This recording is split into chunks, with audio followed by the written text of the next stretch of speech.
treatment. A drug used to treat HIV has been found to kill off the virus that leads to cervical cancer in a pioneering clinical trial led by a husband and wife team from the UK. The study in Kenya looked at 40 women with pre-cancerous disease of the cervix. The findings have been described as very impressive. Ian and Lynne Hampson from the University of Manchester worked on the trial. They join us now. Very good morning to you both.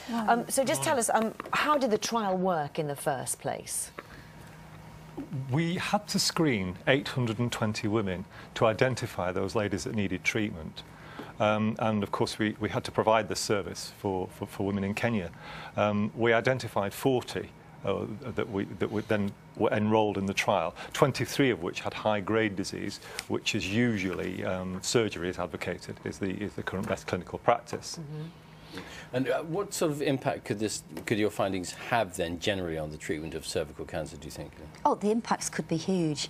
I mean, certainly in poorer countries like Kenya, a lot of the women can't afford treatment. Less than 5% of women in Kenya actually undergo screening. And it's interesting to note, actually, that whilst 90% of the Kenyan population know what cancer is, only 15% even know about cervical cancer. So the fact is, this treatment could be a self-applied treatment. The women could go away, do that themselves. Immense. So what happened was you discovered you had these women, and then you put together this drug, which is used for HPV, actually. HIV. Oh, for HIV, right? Okay. Yeah. Yeah, it's used to treat HIV, normally given orally, as a capsule, or there's a paediatric formulation, a liquid formulation. What we discovered was that to work against papillomavirus, yes, which infects the cervix, you needed to get approximately 10 times the level of the drug that one can normally get through oral administration.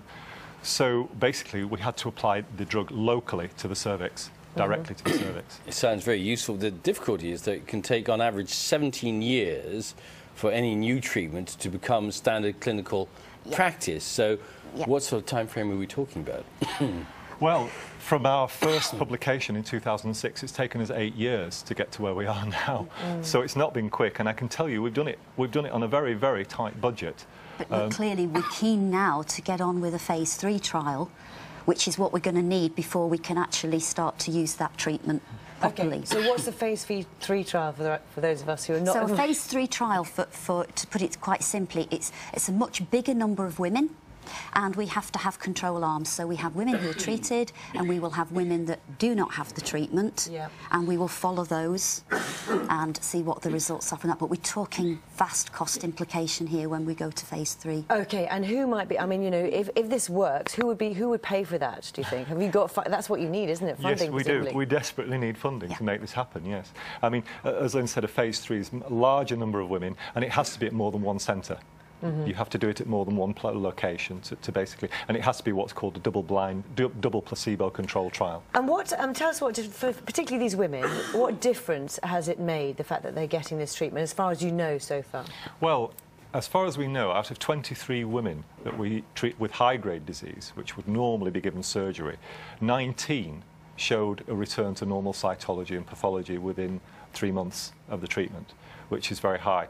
2, the disease downgraded to low-grade disease. So we got a clinical response in about 90% of patients. Of course, this is early stage. There was no placebo control arm. It's a small number of ladies that were treated.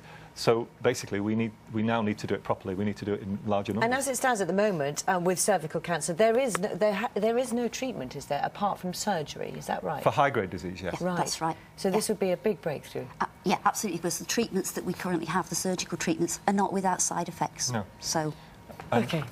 Very interesting talking to you. Good luck with all of that. Thank you very much. Thank you. To us. Thank you.